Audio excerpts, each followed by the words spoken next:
Crack future exam के YouTube channel पर मैं परमिंदर पाल आप सभी लोगों का हार्दिक स्वागत करता हूं। मैं आज आप लोगों के बीच में संविधान सभा, अंतरिम सरकार और इससे संबंधित 25 महत्वपूर्ण करंट अफेयर लेकर आपके बीच में आया हूं और मैं इन्हें अभी सॉल्व करूंगा और आप लोग इसे बार बार रिवाइज मार के तैयार कर सकते हैं। और चलिए शुरुआत करते हैं। आज का पहला क्वेश्चन है, संविधान सभा में कमिश्नरी क्षेत्रों से कितने क्षेत्रों का निर्वाचन हुआ था?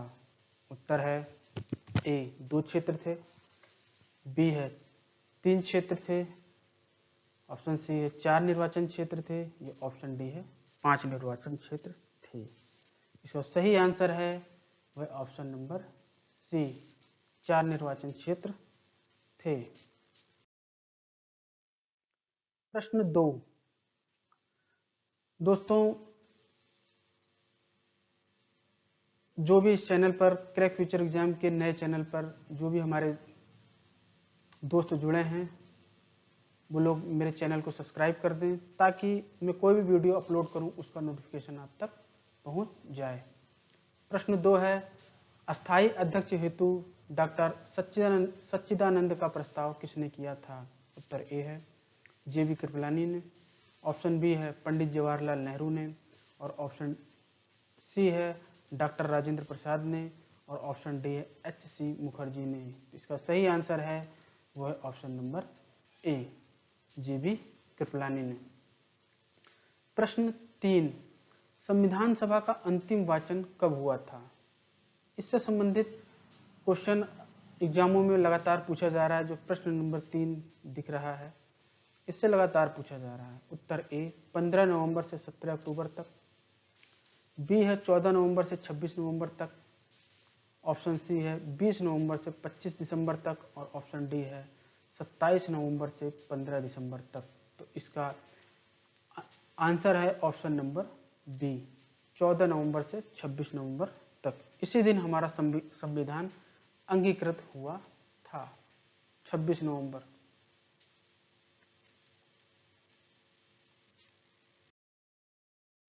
प्रश्न 4, संविधान सभा में कुल कितनी महिला सदस्य थी?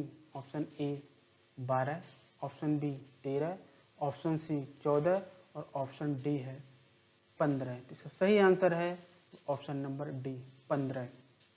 प्रश्न 5, उद्देश्य प्रस्ताव कब पारित हुआ था? उत्तर ए 22 जनवरी 1947 को, ऑप्शन बी 23 जनवरी 1947 को, ऑप्शन सी 24 जनवरी 1947 को और ऑप्शन डी है 21 जनवरी 1947 को। इसका जो सही आंसर है वह ऑप्शन नंबर ए 22 जनवरी 1947 को। प्रश्न 6, निम्न में से संविधान सभा की सदस्यता अस्वीकार करने वाले कौन थे? जब संविधान सभा बनाया जा रहा था उसमें शामिल हों तो इन्होंने सदस्यता को अस्वीकार कर दिया था। उत्तर A Madan Mohan Malviya, option B Tej Bahadur Sapru, option C K T. Shah और ऑप्शन डी है डॉक्टर राजेंद्र प्रसाद। इसका सही आंसर है वह option number B Tej Bahadur Sapru. प्रश्न 7, प्रारूप समिति का गठन कब किया गया था? उत्तर ए 29 अगस्त 1947, ऑप्शन बी 29 जुलाई 1947, ऑप्शन सी 29 सितंबर 1947 और ऑप्शन डी है 19 अक्टूबर 1947। तो इसका सही आंसर है वह ऑप्शन नंबर ए 29 अगस्त 1947 को प्रारूप समिति का गठन किया गया था। इस प्रारूप समिति में 7 सदस्य थे और भीमराव अंबेडकर इसके अध्यक्ष थे। प्रश्न 8, झंडा समिति के अध्यक्ष कौन थे? Option A doctor Rajendra Prasad, option B J B Kripalani, option C Pandit Jawaharlal Nehru और ऑप्शन डी है तारा सिंह।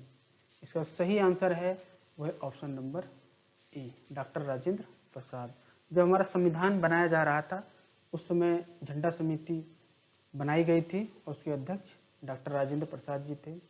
विभिन्न किताबों में जेबी कृपलानी भी आंसर मिलता है कि झंडा समिति के अध्यक्ष जेबी कृपलानी थे, परंतु यहाँ पर झंडा समिति के अध्यक्ष जेबी कृपलानी नहीं थे और ना ही ये किसी झंडा समिति के अध्यक्ष रहे हैं। प्रश्न 9, कार्य संचालन समिति के अध्यक्ष कौन थे? उत्तर ए के.एम. मुंशी, ऑप्शन बी पंडित जवाहरलाल नेहरू, ऑप्शन सी सरदार वल्लभ भाई पटेल और ऑप्शन डी है वी.एन. राव। इसका सही आंसर है वह ऑप्शन नंबर ए, कार्य संचालन समिति के अध्यक्ष के.एम. मुंशी उर्फ कन्हैयालाल मुंशी जी थे। प्रश्न 10, संविधान सभा का निर्माण किस योजना के तहत हुआ था? उत्तर ए है किप्स मिशन योजना, ऑप्शन बी कैबिनेट मिशन योजना, ऑप्शन सी माउंटबेटन योजना और ऑप्शन डी है बेबेल योजना।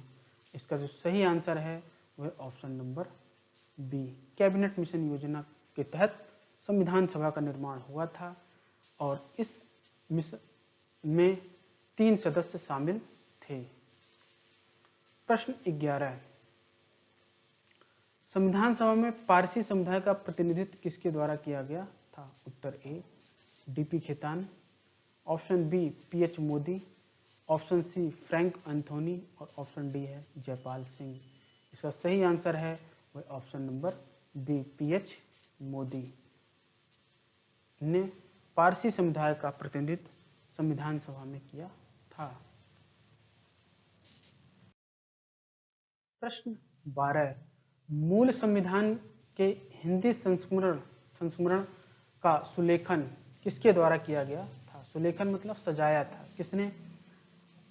Option A L N Mukherjee ने, ऑप्शन बी जयपाल सिंह ने, ऑप्शन सी बसंत कृष्ण वैद्य के द्वारा या ऑप्शन डी फ्रैंक एंथोनी के द्वारा। तो इसका जो सही आंसर है वह ऑप्शन नंबर सी, बसंत कृष्ण वैद्य के द्वारा। प्रश्न 13, संविधान सभा में ने निम्न में से प्रतीक के रूप में किसे अपनाया था? उत्तर ए हाथी, ऑप्शन बी शेर, ऑप्शन सी चीता और ऑप्शन डी हिरन। इसका सही आंसर है वह ऑप्शन नंबर ए, हाथी। हाथी को प्रतीक के रूप में अपनाया था। प्रश्न 14, संविधान सभा में कुल कितने सदस्य थे? उत्तर ए 388 सदस्य, ऑप्शन बी 389 सदस्य, ऑप्शन सी 399 सदस्य या ऑप्शन डी 390 सदस्य। तो इसका सही आंसर है ऑप्शन नंबर बी, 389 सदस्य थे। प्रश्न 15, संविधान सभा को संबोधित करने वाले प्रथम व्यक्ति कौन थे?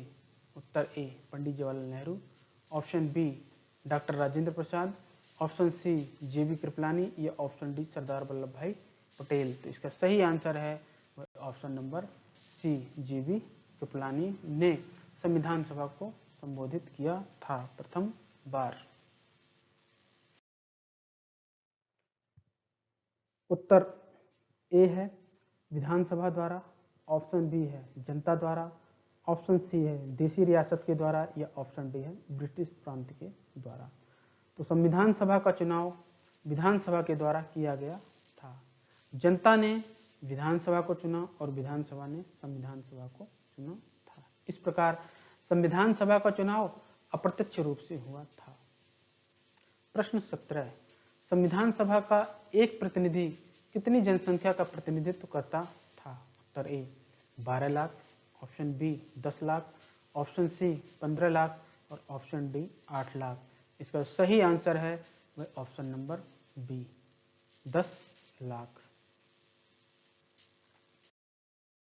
प्रश्न 18, निम्न में से किसने प्रस्तावना को संविधान की आत्मा कहा है? उत्तर ए भार्गव, ऑप्शन बी है बारकर, ऑप्शन सी है कीर्ति शाह और ऑप्शन डी है के.एम. मुंशी। तो इसका जो सही आंसर है वह ऑप्शन नंबर ए, भार्गव ने प्रस्तावना को संविधान की आत्मा कहा था।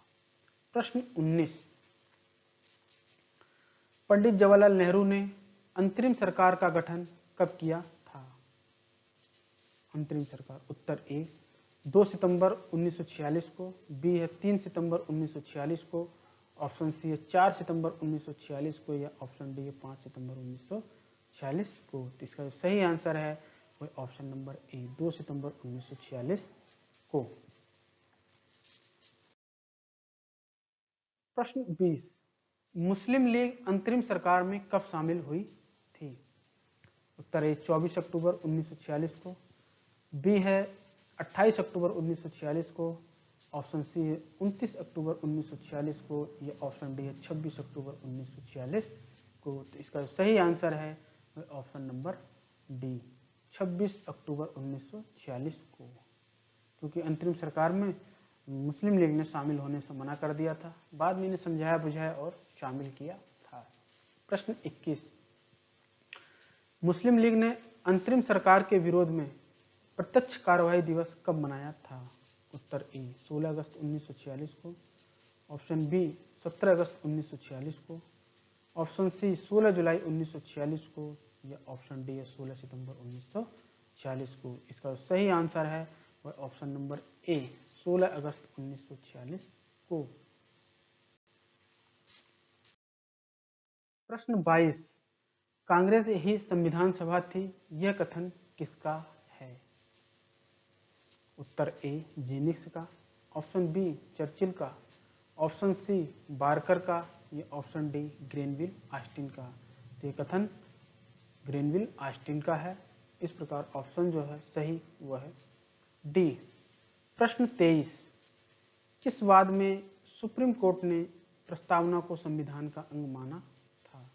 उत्तर ए बेरूबारीवाद 1960, ऑप्शन बी केशवानंद भारतीवाद 1973, ऑप्शन सी मिनर्वा मिल्सवाद 1980, और ऑप्शन डी है उपयुक्त में से कोई नहीं। इसका सही आंसर है वह ऑप्शन नंबर बी केशवानंद भारतीवाद 1973।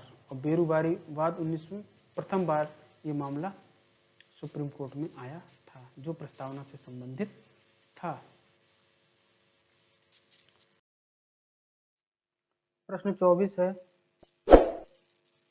निम्न में से अंतरिम सरकार में मुस्लिम लीग का सदस्य कौन था?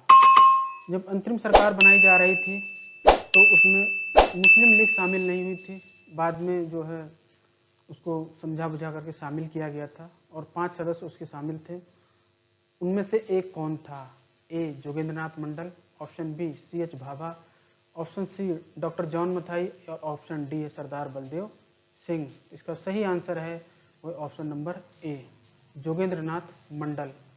प्रश्न 25 है, 2 सितंबर 1946 को गठित अंतरिम सरकार में रेलवे विभाग किसे मिला था? उत्तर ए है जॉन मथाई, ऑप्शन बी है जगजीवन राम, ऑप्शन सी है आसफ अली। इनका पूरा नाम अरुणा आसफ अली था। Option C Aruna, option D है जोगेंद्रनाथ मंडल। तो सही आंसर है वह option number C Aruna Asaf Ali. दोस्तों ये 25 महत्वपूर्ण क्वेश्चन जो कि भारतीय संविधान से थे और इस प्रकार की श्रृंखला आगे भी जारी रहेगी। मैं आप लोगों के लिए जानकारी के लिए बता दूं कि किसी जिसको भी पॉलिटी विस्तृत रूप में पढ़नी है वो क्रैक फ्यूचर एग्जाम के चैनल पर जा करके मैंने वहाँ पे पॉलिटी शुरुआत से अपलोड कर दिए हैं नागरिकता तक। उसके आगे भी पूरा मूल अधिकार नीति निषेध तक चैप्टर बाई में आगे अपलोड करूंगा। वहाँ से आप लोग विस्तृत रूप से पढ़ सकते हैं और उस पर मेरी निर्भरता, आप लोग मेरे ऊपर निर्भर हो सकते हैं कि पॉलिटी मैं वहाँ से आप लोगों को पूरा कवर कराऊंगा। इसी प्रकार मैं इतिहास को भी कवर करा रहा हूँ और वहाँ से पॉलिटी भी कवर करा रहा हूँ। आप लोग वहाँ से चैनल से जा करके देख सकते हैं। अगर आप लोगों को मेरा वीडियो पसंद आया तो मेरे चैनल को लाइक करें, सब्सक्राइब करें और अपने दोस्तों के बीच में भेजें। Thank you so much. आपका दिन शुभ हो।